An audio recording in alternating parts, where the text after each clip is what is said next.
All right, Wanda. Where were you born, and how was your family growing up? Well, I was born in Commerce, Texas, and my daddy farmed. And when I was like 5 years old, I went to live with the principal and his wife for a while. And so they were my foster parents. And I went back and forth between my real parents and my foster parents until, well, I was probably about 16. And then I didn't see my real parents anymore for about 16 years.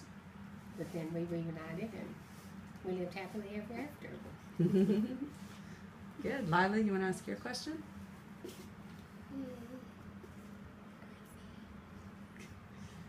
Can you ask her about her husband and their family? What about your husband? Well, I was living in Beeville, Texas, and he was a student pilot at Chase Field. And I worked at the bank, and I met him at a roller skating rink.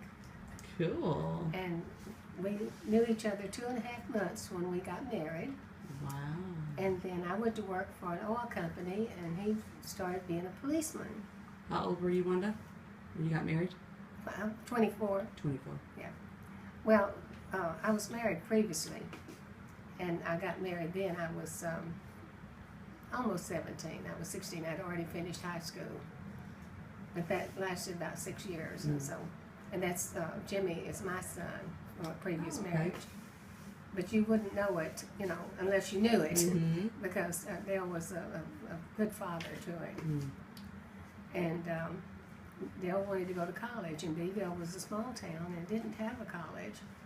So I transferred up here with the oil company, and then he came up here and went to school full-time for about 2 years, and then everything started breaking, and so he went to work as a policeman full-time and then went to school part-time. I don't think I knew he was a policeman. Oh, yeah. The city of Arlington, the police department, buried him, or escorted him as one of their own. Wow. They furnished 6 motorcycle policemen and the sirens, and 3 of them stood at the entrance of the cemetery and saluted as we went through. How long was he a policeman? He was a policeman here for 12 years, but he's always been in law enforcement of some kind. Cool. And so how many kids do you have? But we just have the one. You have Jimmy. Okay. Yeah, just Jimmy. And when did you come to Arlington, you said? We came to Arlington in 1961. Okay. And my transfer went through before that I was really ready. And so I had to come on ahead. He moved me up here and, set with bed and everything, and then he went back that same weekend. And that was where were you coming from? From Beeville, in South Texas. South Texas. Yeah, south of San Antonio, about 90 miles south of San I Antonio. need to tell you about Beeville. That's history, darling. Okay. And so I knew one way to get to church, and I knew one way to get to work. So now when you say get to church, did you start going to Park Row as soon No, as you... it's Abram Street. Abram, okay. And then they built a new church on Randall Mill. And we went up there for a while, and we just didn't feel like that we were a good fit. And Park Row was closer.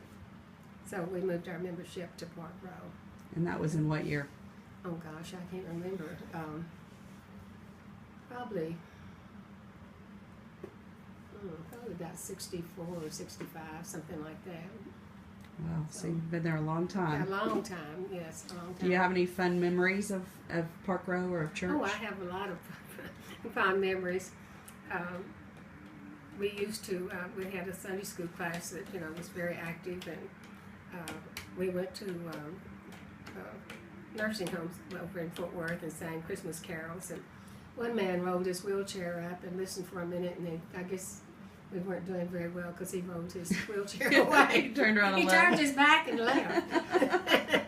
And we had 5 little girls at Mahio State School that we sponsored. and because they would just give them, their necessities, nothing extra. So every month we sent them money, and Jimmy and Dale and I went down there one day and met the 5 little girls. 3 of them were sisters, and then the other 2 were sisters. And we would enjoy that. And Dale and I sponsored a little boy on our own before that, and so, but it was a nice trip that we had. That's neat. And then we went to Lake Murray with the young people, and chaperoned them, and that was a lot of fun. Yeah, I have a lot of memories, good memories. That's neat. For those that didn't know Dell, can you just give us a little summary of your husband and who he was? Well, he was a really great guy. His standards were high. Jimmy said he had, I felt like he had to live up to those standards, and so Dale was he made me be law-abiding, much to my dismay. And when Don was talking about, in the eulogy, that Dale was giving a shirt off his back because somebody had gotten in a fight, and their shirt was torn off. So Dale came home and got a shirt and took back up to him. And then he found a pregnant woman alongside the street, hitchhiking one night, and Arlington didn't have a place for women prisoners then. So he called me and asked me if it was okay if he brought her here, and I said, well, did she seem like the type that would kill me? He said, no, she didn't think that she would do that. But she decided that she was going to have the baby that night. Wow. And so in those days you could call your doctor, and talk to him. So I called Dr. Whitley and talked to him, and he said to call an ambulance and send her to John Peter Smith. I told him, I said, I don't have any money for an ambulance, and he said, you don't have to have. And so that was the last I saw of her. She called me and said that if I didn't come get her, that she was going to give the baby away. And I said, well, have at it. Wow. Because I worked. I couldn't take a baby. You didn't know what you were getting that night, huh? No, I didn't. But Dr. Whitley said for her Dale to quit bringing those people home.